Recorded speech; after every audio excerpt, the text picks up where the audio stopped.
Hi, this is Rajiv சொல்லுமே channel. இன்னைக்கு super star Rajini, Vishnu Vishal, Vikrant, தம்பி ரமையா, செந்தில், KS ரவிக்குமார் இந்த மாதிரி பல முகங்கள் நடிச்சு வெளில வந்திருக்க லால் சலாம் படத்தை பற்றி தான் பேச போகிறோம்.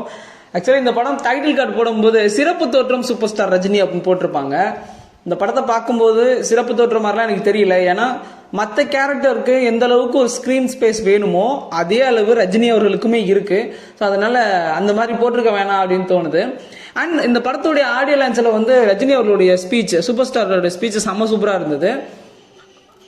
அதில் அவர் சொல்லியிருப்பாரு, நான் ஒரு அந்த மொய்தீன் பாய் கேரக்டர் வந்து பயங்கரமான ஒரு வெயிட்டேஜ் உள்ள கேரக்டர், அந்த கேரக்டரை நான் பண்ணியிருக்கேன் அந்த அப்படின்னு ரொம்ப ஃபீல் பண்ணி சொன்னதுனால நானும் அந்த கேரக்டருக்கு லால் சலாம் படத்தில் ரொம்ப ஈகராக வெயிட் பண்ணி அந்த கேரக்டரை பார்த்தா ஒன்றுமே இல்லை, ரொம்ப சப்பையாக இருந்தது. அதாவது ரஜினியை வந்து நம்ம பயங்கர ஹியூமரான ஒரு ஆளாகவும் பார்த்துருப்போம், பயங்கர ஆக்ஷனான ஒரு ஆளாகவும் பார்த்துருப்போம். இது ரெண்டுமே இல்லாமல் மொக்கையாக ஒரு படத்தில் பார்க்கணுன்னா அது இந்த படத்தில் தான் பார்க்கலாம். ஏன்னா படம் ஃபுல்லாக நிறைய இடங்களில் வருவார், மாசுன்னு ஒன்றுமே இல்லை. அவர்கிட்ட நம்ம ஏதோ ஒன்று எதிர்பார்க்குறோம்ல, அது இந்த படத்தில் சுத்தமாக இருக்கவே இருக்காது. ரொம்ப நார்மலான சூப்பர் ஸ்டார் இல்லை, நார்மலாக ஒரு ரஜினின்ற ஒரு ஆக்டர் நடித்த மாதிரி தான் இந்த படத்தில் இருந்தது. ஏன்னா அவருக்கான அந்த பொறுப்பும் ரசிகர்கள் வந்து ஜாலியாக இருக்கணுன்றதுக்கான சீன் அவர் கண்டிப்பாக வச்சே ஆகணும். ஏன்னா அதுக்கு தானே போகிறோம் அப்படின்ற மாதிரி இந்த படத்தில் சரி ஓகே அந்த மாதிரி நாங்கள் வந்து ரசிகர்கள்லாம் எடுக்கல, கருத்து சொல்ல அந்த படம் எடுத்திருக்கோம். மத நல்லிணக்கத்தை பற்றி பயங்கரமாக நாங்கள் பேசியிருக்கோம். இந்து முஸ்லீமை வந்து ஒன்று சேர்றதுக்கான ஒரு மிகப்பெரிய படம் தான் இது அப்படின்ற மாதிரிலாம் சொல்லியிருக்காங்க. ரொம்ப பழைய கருத்து நான் நினைக்கிறேன். ஏன்னா நான் புதுக்கோட்டை மாவட்டம் ஆலங்குடி வட்டம் ஒரு 6 மாதத்துக்கு முன்னாடி எங்கள் ஊர் சிவன் கோயிலில் வந்து ரொம்ப பிரம்மாண்டமாக ஒரு கும்பாபிஷேகம் பண்ணோம். அந்த கும்பாபிஷேகத்தில் முதல் மரியாதை பண்ணதெல்லாம் வந்து யாருன்னு பார்த்தீங்கன்னா முஸ்லீம். அந்த ஏரியா ஆலங்குடி ஏரியாவில் இருக்க முஸ்லீம்ஸ் நிறையா ஃப்ரீ வாட்டரு, நிறைய டொனேஷனு எல்லாமே பண்ணாங்க. எங்கள் ஊரில் இன்னுமே செம்மையாக இருக்கும். இது ஒரு பீரியட் படமாக இருந்தாலும் இந்த கதை வந்து ஒரு புளிச்சு போன கதை.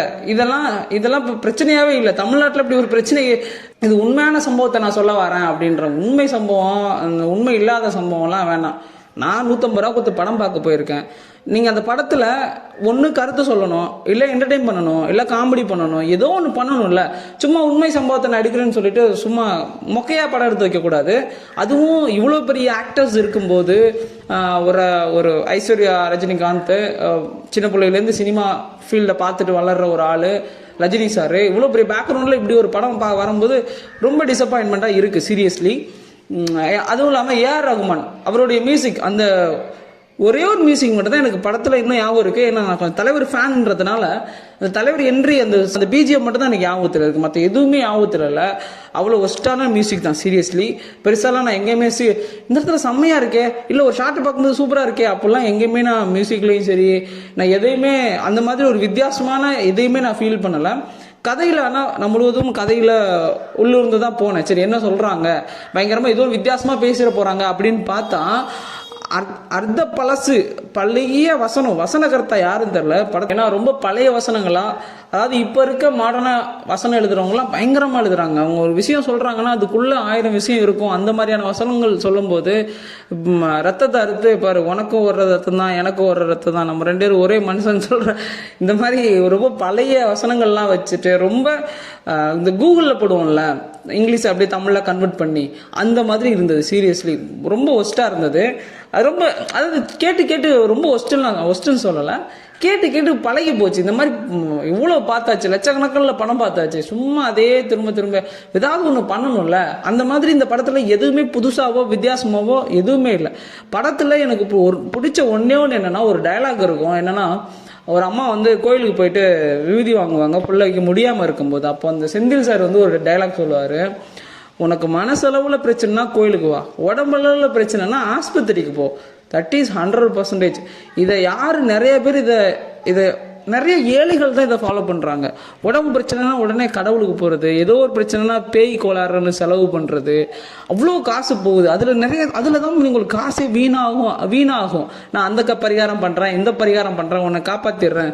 உடம்புக்கு முடியலன்னா ஆஸ்பத்திரி போங்க. மனசளவில் பிரச்சனைனா கோயிலுக்கோ, உங்களுக்கு எங்கே அமைதியாக நல்ல வைப்ரேஷன்ஸ் கிடைக்குமோ, நல்லா எண்ணங்கள் இருக்குமோ அந்த இடத்த தேடி போங்க. ஸோ இதுதான் உண்மை. எனக்கு படத்திலே பிடிச்ச ஒரே டைலாக் இதுதான்.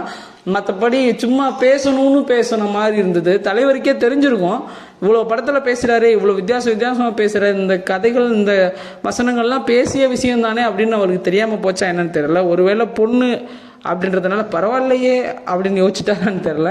ஸோ இந்த படம் வந்து ஒரு இந்து முஸ்லீம் கான்செப்டில் எடுக்கப்பட்ட படமாக இருந்தாலும் அந்த அளவுக்கு இது ஒன்றும் பெரிய வித்தியாசமான ஒரு அனுபவத்தையோ, நடந்த சம்பவமாக இருந்தாலும் அந்த சம்பவம் வந்து பார்த்துட்டு இப்படிலாம் நடந்திருக்கா, இப்படி பண்ணியிருக்காங்களே படுவாய் பசங்க அப்படின்ற மாதிரிலாம் ஒன்றுமே இல்லை.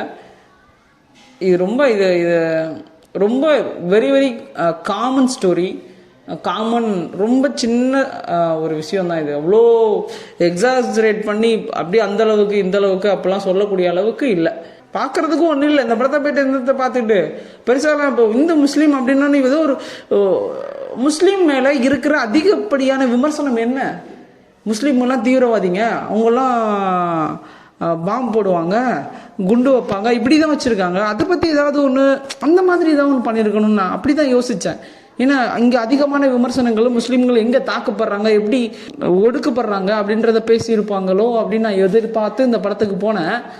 ஆனால் சும்மா இந்து முஸ்லீம் சண்டை, அதுக்கப்புறம் ஒன்று சேர்ந்துட்டாங்க. இயல்பு தான் தலைவரை. இது மாதிரி நிறைய சீன் இருக்குது, நிறைய கதைகள் இருக்குது. எந்த ஊருக்கு போனாலும் இந்த பிரச்சனைகள் இருக்குது, அப்புறம் சால்வான பிரச்சனைகள் இருக்குது, ஒன்றா இருக்க பிரச்சனைகள் இருக்குது. சும்மா இந்த இப்போ வார எல்லா படங்களும் நான் பழைய சம்பவத்தை சொல்கிறேன். சரி, பழைய சம்பவத்தை சொல்லு, கருத்து உள்ளதாக எடுத்து சொல்கிறா. சும்மா ஏதாவது சும்மா எங்கள் ஊரில் 1000 கதை இருக்குது, ஒவ்வொருத்தவனுக்கும் ஒரு கதை. எனக்கு என் வாழ்க்கையே ஒரு கதை, உங்கள் வாழ்க்கை ஒரு கதை, எல்லாருக்கும் இண்டிவிஜுவல் ஸ்டோரி இருக்குது, ஆளாளுக்கு தூக்கிட்டு வந்துடுறானுங்க அப்படின்ற மாதிரி தான் இருக்குது. சரி, ஓகே. எனிகோ தலைவரை பார்க்கணும், தலைவர் ரசிகர்கள் இந்த படத்தை பார்க்கலாம், மற்றவங்களும் பார்க்கலாம். இந்த விக்ராந்தெல்லாம் சொல்கிறாங்க தலைவரோட சேர்ந்து நடிச்சிட்டோம், எங்களுக்கு செம்ம ஹாப்பியாகிற அளவுக்கு இதில் ஒன்றும் இல்லை, சரக்கே இல்லை. அது ரெண்டு கனெக்டே ஆகலை. விஷ்ணு விஷால் இந்த படத்தில், லால் சலாம் படத்தில் தலைவர் கூட இங்கே அவ்வளோ இந்துவாக வர்றதுக்கு என்ன இருக்குன்னு யோசிச்சு பார்த்தா ஒன்றுமே இல்லை. ஸோ அந்த மாதிரி தான் இருந்தது. இது வரைக்கும் இதில் பேசுகிறதுக்கு ஒன்றும் இல்லாதனால இது வரைக்கும் ஏபடியை பார்த்து உங்களுக்கு பிடிச்சிருந்துச்சுன்னா இந்த வீடியோவை நிறைய பேர் சப்ஸ்கிரைப் பண்ணாமல் பார்க்குறீங்க, 93%. ஸோ சப்ஸ்கிரைப் பண்ணிவிட்டு பிடிச்சிருந்துச்சுன்னா லைக் பண்ணுங்கள், பிடிச்சிருந்தா சப்ஸ்கிரைப் பண்ணுங்கள். இது வரைக்கும் வீடியோ பார்த்து உங்களுக்கு மிக்க நன்றி.